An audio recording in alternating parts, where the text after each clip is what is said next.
On our property, there were old abandoned pieces of a shed and car long left unused.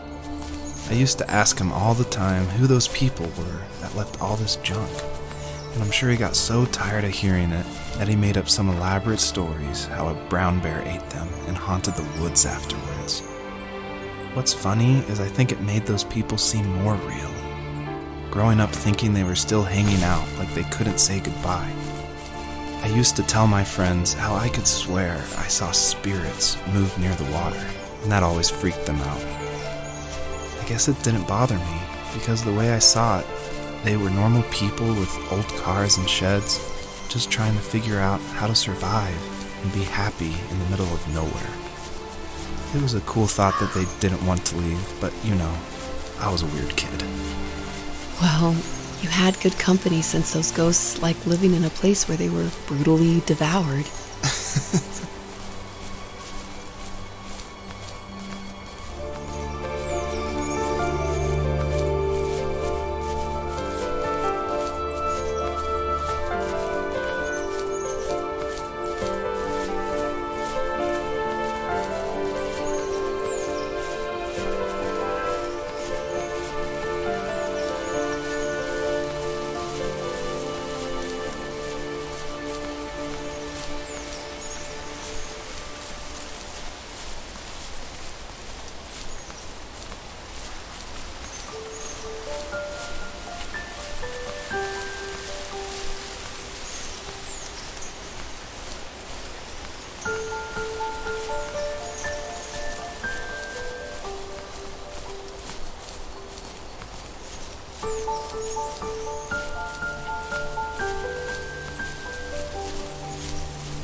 My dad built a lot of stuff in his free time. If he wasn't watching fly fishing or reading Tom Clancy novels, he was carving something. He made tons of birdhouses. Not that he was into bird watching, but I think he really missed working and adding on to the home. If he couldn't afford the time to build onto our own house, he would have to settle with watching birds move into their little homes. We kept an old mattress in the bed of that ugly yellow truck, so we would drive it deep into the woods and then watch the birds fly into their houses while the sun set. Usually it was accompanied by venison jerky or a cold Coke, but not a lot of talking, which is how we both liked it.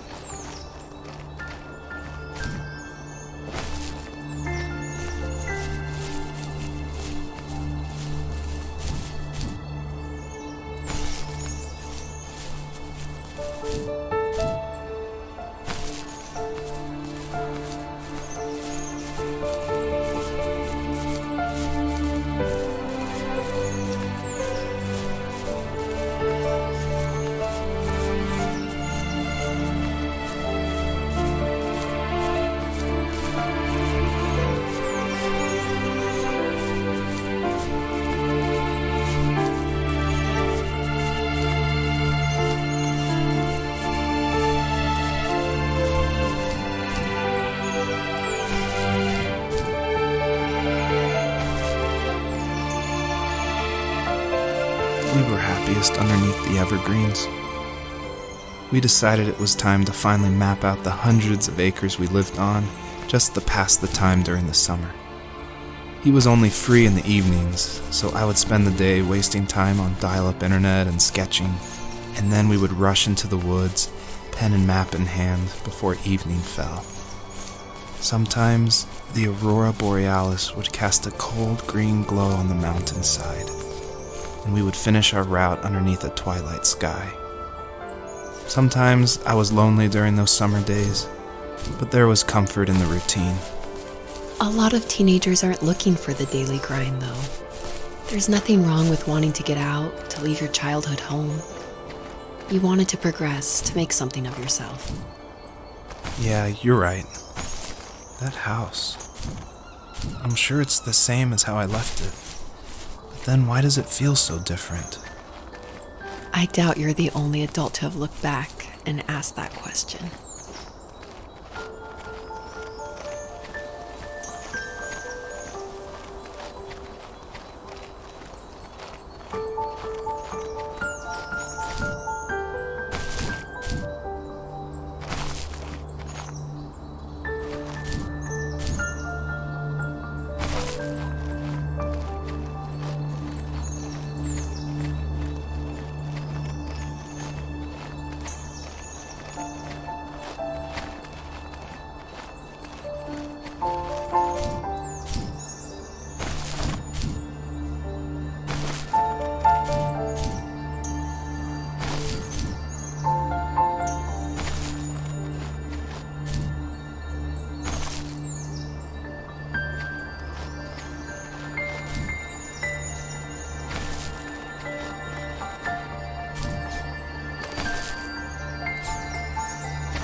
Even at my most distant, at the times when I detested him the most, he kept reaching out.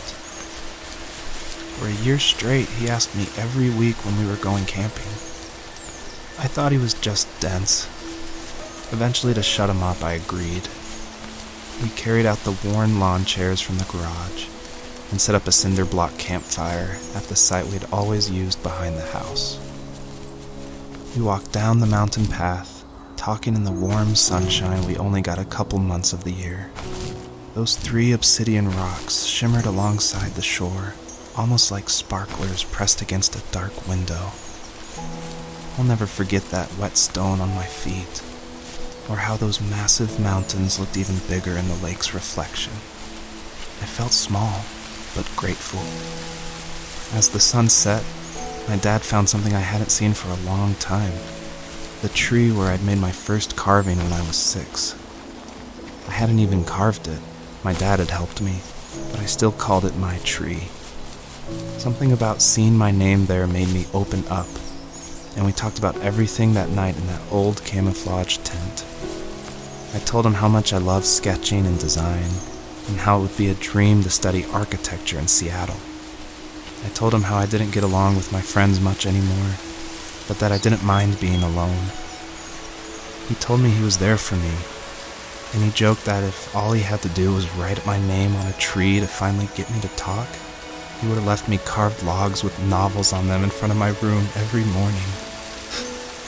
I don't know why it took me that long to realize it, but it was then I knew how much he had sacrificed for me.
Perpetrator stood nearby, unfazed, like nothing was wrong. My dad is dead, and he's never coming back, Rachel. I can tell you these stories, but I can never reminisce with him again. He can never hold a grandchild that we'll probably never be able to have. I can never talk to him again, and I'll never be able to say I'm sorry for everything.